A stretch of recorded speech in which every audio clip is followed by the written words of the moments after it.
Ya, silahkan subscribe, like, dan share ya, agar kita lebih semangat dalam membuat video. Ini dalam kita membuat video ini tidak disponsori oleh pihak manapun ya, murni dari Hidayah Teknik, ada pelanginya. Baca. Ya kan ada pelanginya.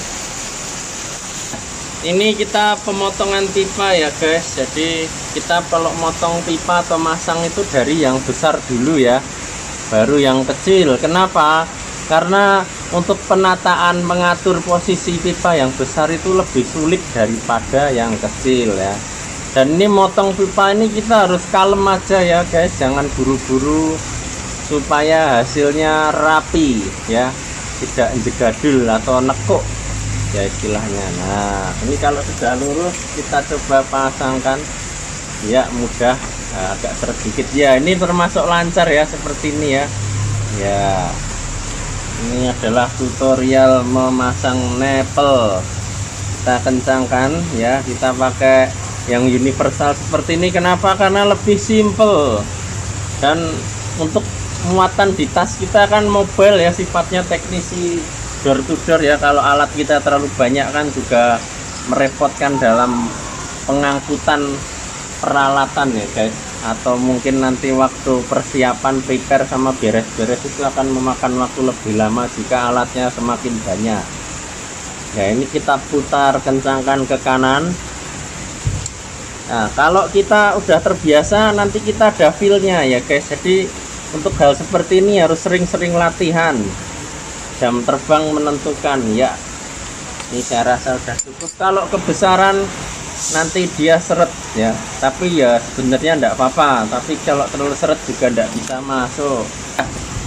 Flaring tool ini bisa dibeli di link di deskripsi di bawah ini ya. Nah, ini kan muncul ya. Ya, kurang lebih seperti ini. Harganya kurang lebih hanya 150 ya guys. Ya. Nah, ini namanya pas, ngepres pas ya. Ini yang bagus seperti ini, ngepres pas ya. Jadi dia tidak longgar.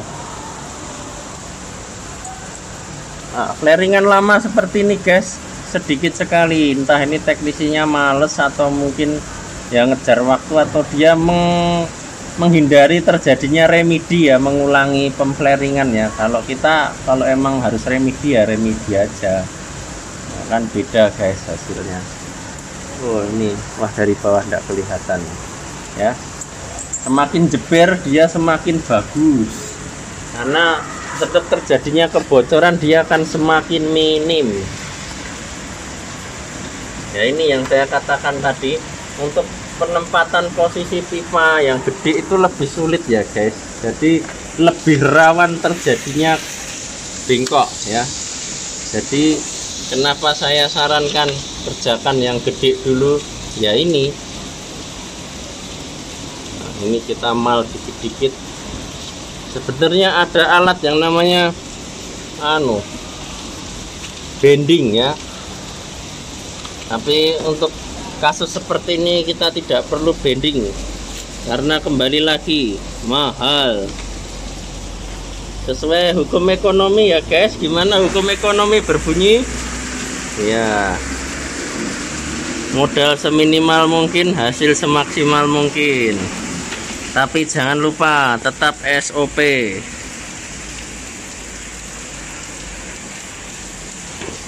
Ya, nanti itu kalau kita saat bengkokkan pipa itu, kalau terjadi menekuk mati itu kita kerasa sebenarnya. Dia ringan. Ketika langsung kita tekuk gitu perlahan, dia tiba-tiba langsung deng jadi ringan itu. Wah, itu pertanda ada tekukan mati di situ ya guys. Tenang saja, kalau nekuknya tidak terlalu mati itu masih bisa diperbaiki dengan tang ya guys, dikit-dikit. Ya, ini udah lurus, kita kencangkan. Nah, ketika kita akan mengencangkan levelnya ya, itu kita harusnya punya 2 kunci Inggris ya, atau pakai kunci torsi lebih banyak ya. Kenapa enggak pakai kunci torsi Kak Mas ya, karena kunci torsi itu mahal guys. Kunci torsi itu kisaran harganya itu 1,5 kalau tidak salah, sampai 2 juta. Ya, ini kita jadi ada penahannya. Jangan hanya satu kunci Inggris nanti baut di sini kalah, patah. Ya, atau mungkin kalau tidak patah nanti kompresornya jadi bunyi karena ada getaran.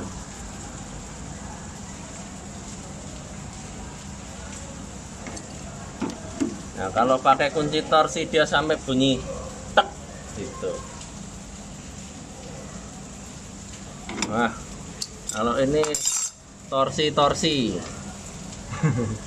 lucu ya. Nah, ntar levelnya bisa.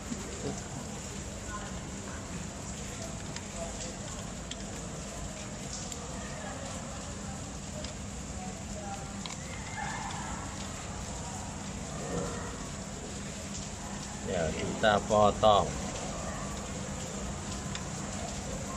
Alat potongnya beli ini di mana? Ya, di deskripsi bawah ini ya guys, ada. Mau online atau di toko terdekat boleh. Harganya murah, namanya cutter pipa.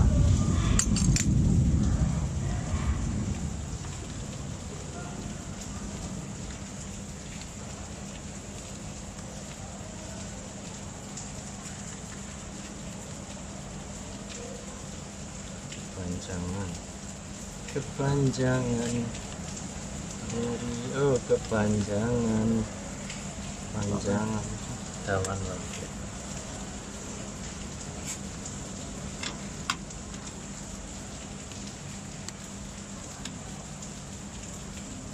Ya, kalau ini contoh pemotongan yang salah ya guys. Jadi kita ngelebihinnya kebanyakan itu kurang baik. Kalau ngelebihin itu hanya 1 cm atau setengah cm aja, 1 cm lah idealnya. Jadi kalau ketika nanti terjadi kekeliruan dalam pemflaringan atau flaringnya rusak, kita masih ada space-nya ya.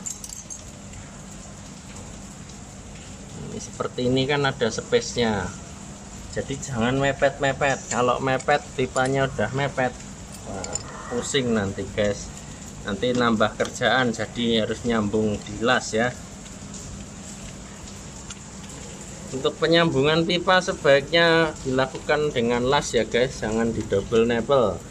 Karena bagaimanapun yang namanya double nipple itu sebenarnya tetap ada terjadi kebocoran, entah 0, berapa mikro itu ada alat ukurnya, namanya micron gauge ya. Jadi meskipun sudah di nipple rapi, dites pakai sabun bagus, pakai tester tester kebocoran tuh namanya, nanti saya lupa namanya, itu tidak kelihatan. Di manifold juga bagus, wow. Tapi ketika di micron gauge itu tetap ada kebocoran ya. Nah, jadi kalau ada anggapan freon AC rumah tidak bisa bocor, itu kalau dianggap salah ya benar, tapi kok dianggap benar ya salah, karena dia tetap ada kebocoran tapi lembut guys, karena ini sambungan hanya sambungan sistem tekan ya, jadi kayak menggunakan nipple tuh jadi adu kuat aja jepit. Kalau sistem las dia jelas tidak ada kebocoran ya, karena rapet dia. Nah, jadi pengalaman saya itu dengan menggunakan alat micron gauge itu tetap ada kebocoran guys, lembut sekali, lama. Semakin banyak sambungan semakin cepat penurunan kebocorannya, nilainya ya. Nah, micron gauge itu harganya kalau tidak salah ya 4 juta atau 6 juta itu ya, kemarin beli kantor tapi yang beli guys. Nah, kita potong sesuai kebutuhan ya, begini, potong sesuai kebutuhan ya, begini.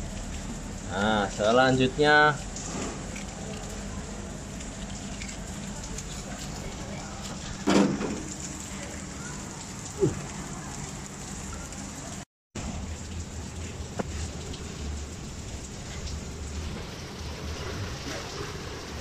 namanya analyzer ya, atau manifold yang biasa orang sebut tuh manifold ya, manifold gauge ya. Kalau ada yang mengatakan analyzer ya sama, tapi teknisi lebih suka bilangnya dia manifold ya. Kenapa namanya manifold? Ya cari tahu di Google ya. Ya, ini kita gunakan 3 selang sekaligus biar cepat ya guys. Jadi selang yang ini kita jangan beracuan pada warna selang ya, karena itu tidak bisa jadi acuan, tapi posisi yang jadi acuan itu. Yang biru masuk ke unit ya, pengukuran unit. Selang yang tengah masuk ke tabung refrigeran. Oh maaf nih, kurang panjang dikit ternyata guys. Aduh guys. Nah. Ya, kuning yang tengah masuk ke refrigeran, tapi ini ditutup ya guys, jangan dibuka ya. Kalau dibuka tidak jadi gajian nanti, malah nombok ya, freonnya ikut kesedot ya. Rapat sini ke pompa vakum, kita hidupkan vakumnya dulu, kita buka yang merah dulu, kembalikan sedikit, kita buka yang biru.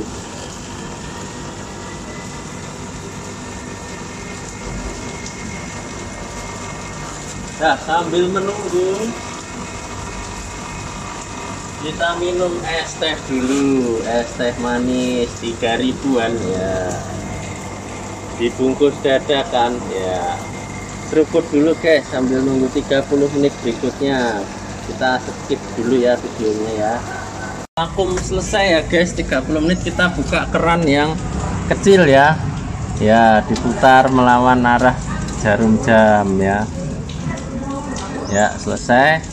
Kita buka keran yang gede, baru yang gede ya, melawan arah jarum jam ya guys. Tadi itu sudah terbuka guys ya, buka sampai pol, tapi terus dikembalikan sedikit. Kenapa dikembalikan sedikit?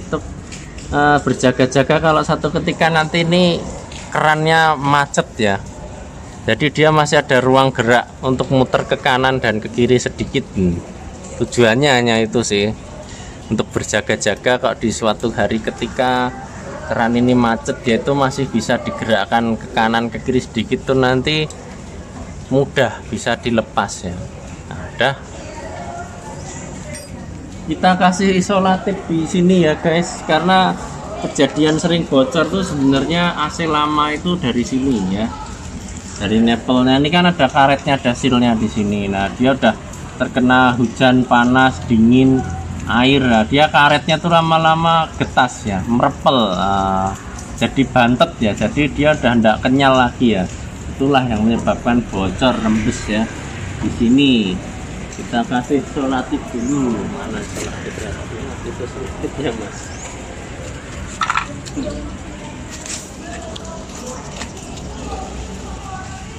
Ya, kita kasih isolatif. Ini untuk berlaku untuk AC baru juga sebenarnya bagus, kita kasih isolatif di bagian sini ya, dratnya ini.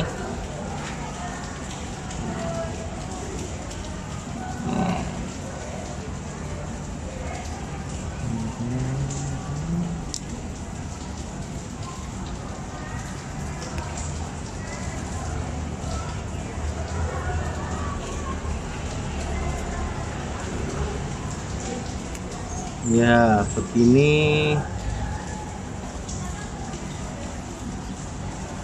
agak banyak enggak apa-apa guys, nanti kita kencengin biar tidak bocor ya, karena ini lembut sekali. Meskipun di drat ya, diklaim tidak bocor, tetap ada bocor, apalagi AC lama ya.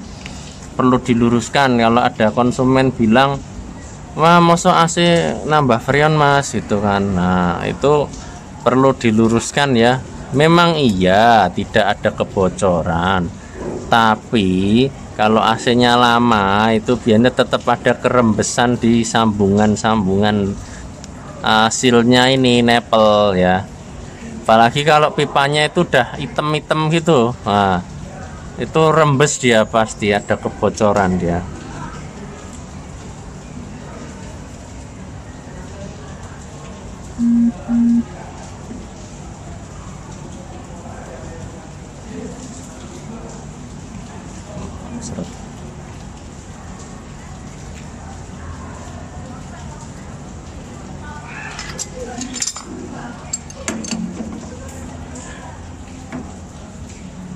Ya, kita kencangkan.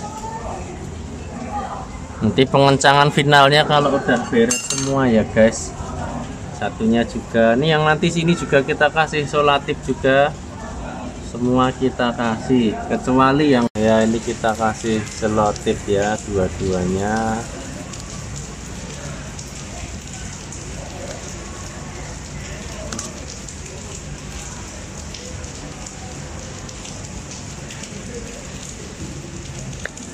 Nol. Di sini nameplate-nya tertulis 4,5 ampere ya guys ya. Ini 1,5 PK 4,5 ampere R22 kita hidupkan ya.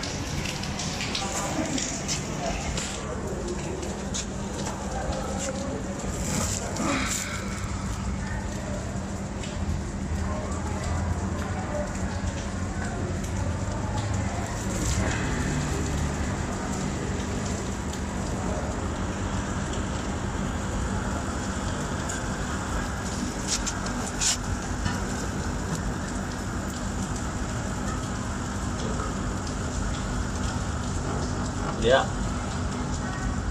4,5 ampere di sini baru 3 tekanan habis kita isi freon ya. Buka tabungnya ya. Kalau di tempat konsumen tahu pipa putih kayak gini tanpa manifold pun kita teknisi sudah tahu ini karena kekurangan freon ya, jadi ngefrost, istilahnya frost. Ini malah tidak dingin kalau kayak gini ya. Tambah freon ya, kita kasih 60 psi saja ya. Ini nanti ketika tekanan sudah tercapai di atas 50 psi, ini kan di bawah ya, ini pasti akan hilang. Survei membuktikan ya, fakta lapangan membuktikan ya, dia akan berkurang. Coba kita lihat ya, sambil kita amati tekanannya. Ketika tekanan tercapai dia akan berangsur-angsur berkurang dia.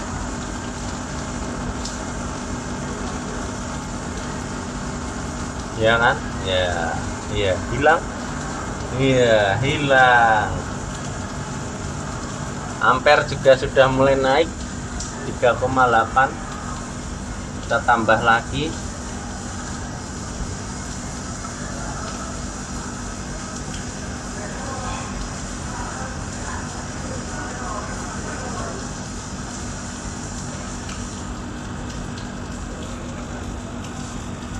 Kita kasih 70 psi sampai pipa dingin sini, pipa baliknya ini dingin ya, terasa dingin, itu sudah cukup.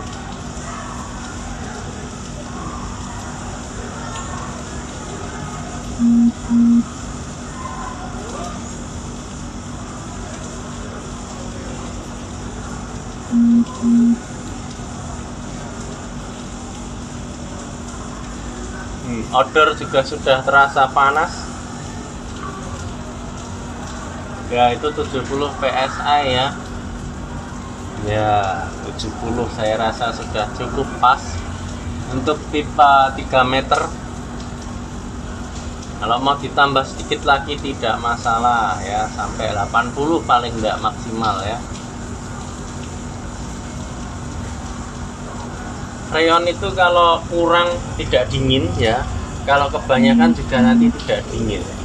Yang betul adalah pas sesuai dengan sistem kerjanya ya. Kenapa saya sebut sistem kerja? Karena tiap unit pendingin itu mempunyai yang namanya ekspansi atau pipa kapiler, itu beda-beda tergantung dia nanti mau pakai freonnya R berapa ya, refrigerant tipe berapa, itu nanti beda-beda Ya, ampere sudah terbaca 4,5,8 ya.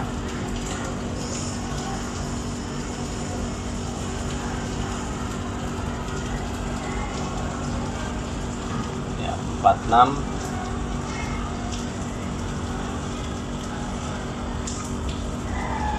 Sepertinya sudah cukup ya, tekanan bisa dilihat. Ini untuk refrigerant R22 ya, kita kasih 70 PSI, ampernya sudah 4,6, sudah tidak usah ditambah karena kalau kelebihan dia pasti protek juga ya, kompresor mati karena kepanasan, beban berlebih.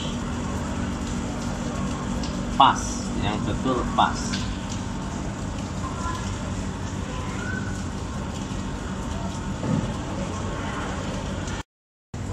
Ya, alhamdulillah kedua pipa ini yang besar dan kecil ini sama-sama dingin, berarti freon sudah cukup. Semoga yang kita bagikan share ini bermanfaat dan membawa berkah. Selamat gajian ya, jangan lupa mengucapkan minal aidin wal faizin, mohon maaf lahir dan batin. Salam hidayah teknik.